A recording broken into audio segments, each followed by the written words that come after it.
नमस्कार, मैं आश्रुति वोरा और आप देख रहे हैं नेक्स्ट टाइम न्यूज। बात करेंगे संघमित्रा मौर्य के बारे में। स्वामी प्रसाद मौर्य की बेटी संघमित्रा मौर्य, जो एक समय पर उनका गर्व कहलाया जाती थी, वो संघमित्रा मौर्य जो भारतीय जनता पार्टी में सांसद के पद पर थी या पूर्व सांसद बन चुकी है। बदायूं की सीट से इस बार भारतीय जनता पार्टी ने इस बार के लोकसभा चुनाव में संघमित्रा मौर्य का टिकट काट दिया है। संघमित्रा मौर्य का टिकट काट कर जिस प्रत्याशी को टिकट दिया वो भी बदायूं से जीत दर्ज नहीं कर पाया।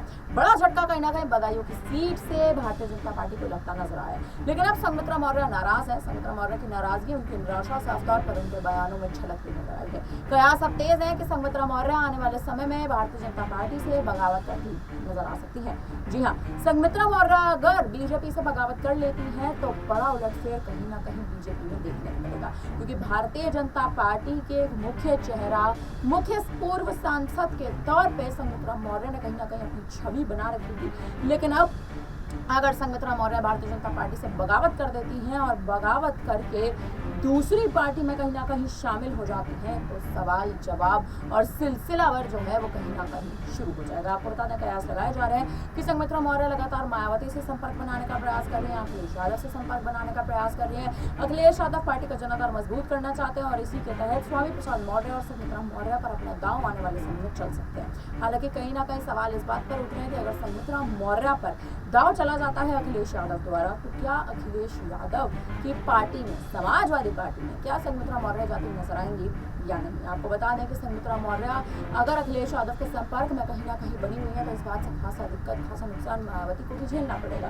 क्योंकि मायावती के संपर्क में संघमित्रा मौर्य के पिता स्वामी प्रसाद मौर्य कहीं ना कहीं है। सूत्रों के हवाले से खबरें कहती हैं स्वामी प्रसाद मौर्य के पक्ष में इस बार के लोकसभा चुनाव में कुशीनगर की सीट से वो उतरे थे और उनके पक्ष में, उनके समर्थन में रैली करने पहुंचे थे भीम आर्मी के मुखिया चंद्रशेखर आजाद। और इस बार के लोकसभा चुनाव में स्वामी प्रसाद मौर्य के समर्थन में चंद्रशेखर आजाद चुनावी मैदान में उतरे थे। चुनावी रैली उन्होंने उनके पक्ष में करते हुए नजर आए थे, लेकिन स्वामी प्रसाद मौर्य की कहीं ना कहीं करारी हार कुशीनगर की सीट से देखने को मिली है। उसके बाद से लगातार जद्दोजहद तेज हो रखे हैं कि स्वामी प्रसाद मौर्य भी पार्टी बदल सकते हैं। राष्ट्रीय शोषित समाज पार्टी का जो जनाधार मजबूत नहीं है, पार्टी का राजनीतिक करियर पर सवाल उठ रहे हैं, वही पार्टी अब गठबंधन कर सकती है किसी अन्य पार्टी के साथ, किसी अन्य दल के साथ। हालांकि क्या स्वामी प्रसाद मौर्य गठबंधन करते नजर आएंगे अखिलेश या मायावती के साथ, ये देखना दिलचस्प होगा। और उनकी बेटी संघमित्रा मौर्य क्या बगावत कर सकती है भारतीय जनता पार्टी से? पूर्व सांसद के पद पर है, बदायूं से टिकट भी काट दिया था बीजेपी ने, तो क्या अखिलेश की ओर पाला बदलेंगी या फिर